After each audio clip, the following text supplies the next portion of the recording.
Alright, so what is up everybody? Welcome back to another episode of Jano Garage.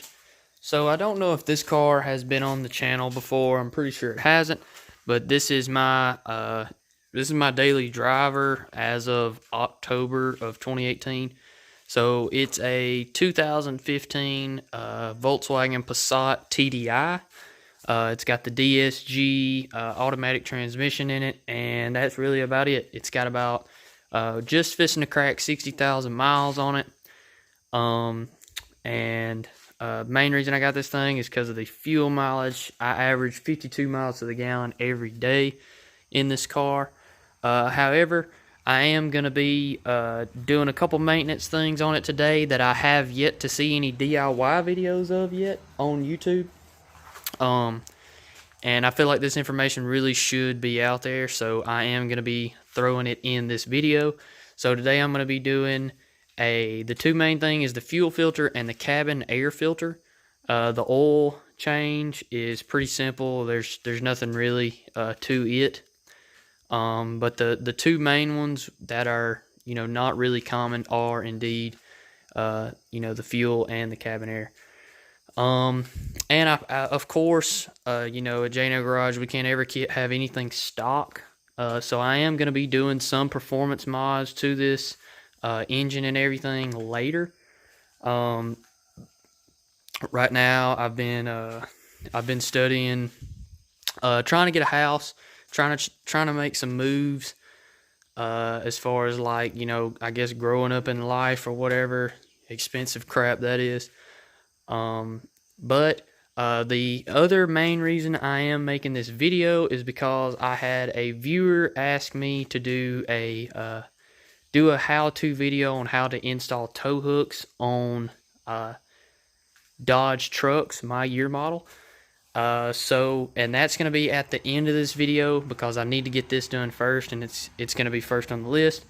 However, if you are here to see that portion of the video, just skip to the end. I'm going to try and add in the description the exact time so you can just click on it and go straight to it and everything. But nonetheless, I've got to do the oil, cabin air, fuel filter, and I have to rotate the tires on this beast. And then maybe towards the end here, I may explain some mods that I'm going to be doing to it later that are for sure going to happen if I am destined to keep this car. But for right now, let's get those maintenance things tidied up. And then, well, also first, I've got to get my four-wheeler down here because I have to repair the throttle lever on it. So let's go grab it. Got some dead battery problems. Got that jump pack on there. Giving a first initial charge of the battery right now. I'm just going to check the oil real quick. Alright, so excuse the running four-wheeler in the background. I need to let that battery charge up, as you just saw in the last clip. But I'm going to be doing the fuel filter first because it is the easiest and is very quick and simple. So it's going to be right under this lid right here. So you just have 5 torque screws. I think these are going to be like a T15. That's what it looks like. And then this should pop right off.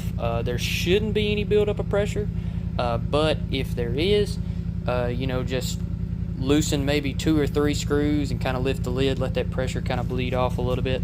You are going to leak a little bit of diesel fuel out. However, it's not really any big deal. The main thing is going to be getting this thing filled back up to the top so that it doesn't have to bleed itself out, which should be really easy. They have like a recommended line inside this canister if I'm not mistaken, but I'll show you guys all that whenever I get it broke open and let you see how that needs to work and how much to fill it back up to. Alright, so I have broke this loose and I've actually already slid the new fuel filter in there. It's just a cartridge style filter, slides right in and out just like that. And now you actually are going to want to fill this back with diesel fuel. I'm pretty sure it's until you have some just kind of floating around this top area right here. So that way the pump and everything like that doesn't have to prime as long, just spinning the motor over and everything, because that could cause starter problems in the future and everything like that. And you could actually burn your starter up with it just sitting here if it never does prime up. So that's no big deal.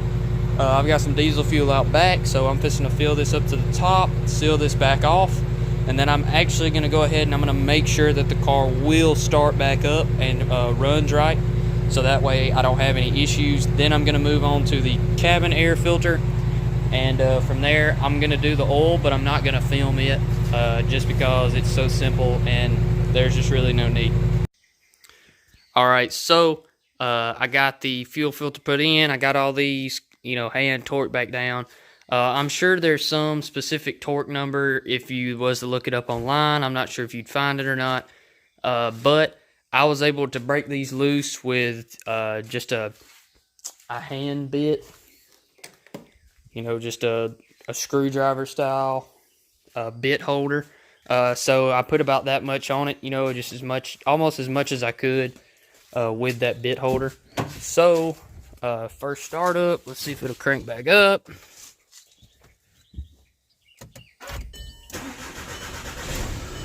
And just like that. So like you heard, it took a minute or two for it to prime back up and get back running, and I actually just heard the air kind of purge back out of the system.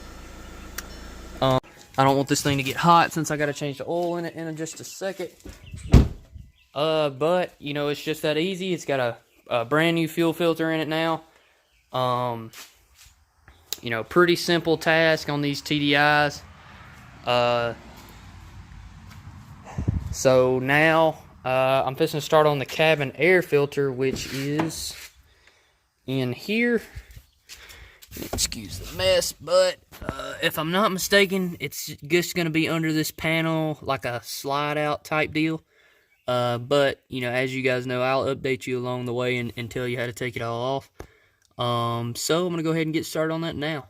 Okay, so this may or may not be the reason why there is no videos of this that I can find. So this is like super easy. Here's the filter right here. So first things first, you have to pull this off, which kind of hides all this mess that's up under here, if you can even see that. So these two holes right here, you have these little bitty thumb screws. They just screw right out, and then you kind of have to bend this and wiggle it out of there. And then you'll see this piece, which is the actual holder and cover for the filter. And it should mount just like that right there. Slides in place into notches. You just slide that back, pop it off, and then slide your old filter out. Super easy. I'm going to go ahead and throw the new filter in and get all that back together, so that way I can start on the oil change. Okay, so cabin air filter is done. Quick and easy. Super simple. So I'm going to go ahead and knock out this oil change real quick, so that way I can show that viewer how to do the tow hooks really quick. And that will pretty much wrap this video up. So let me go ahead and get started. Alright, you guys, so the Volkswagen is out. It is completely done. And I probably won't be filming it again until I get some of those performance parts in the mail, which will be a couple weeks down the road. But now to get to the part that the viewer wanted to see. And so I am completely new to this as well. I have never taken these off. From the looks of it, it's just going to be a matter of taking these 3 bolts off, but let me check the backside and make sure there's no nuts. Alright, so after taking a quick look at it, the nuts that are mounted on the backside of this plate are indeed welded to that plate.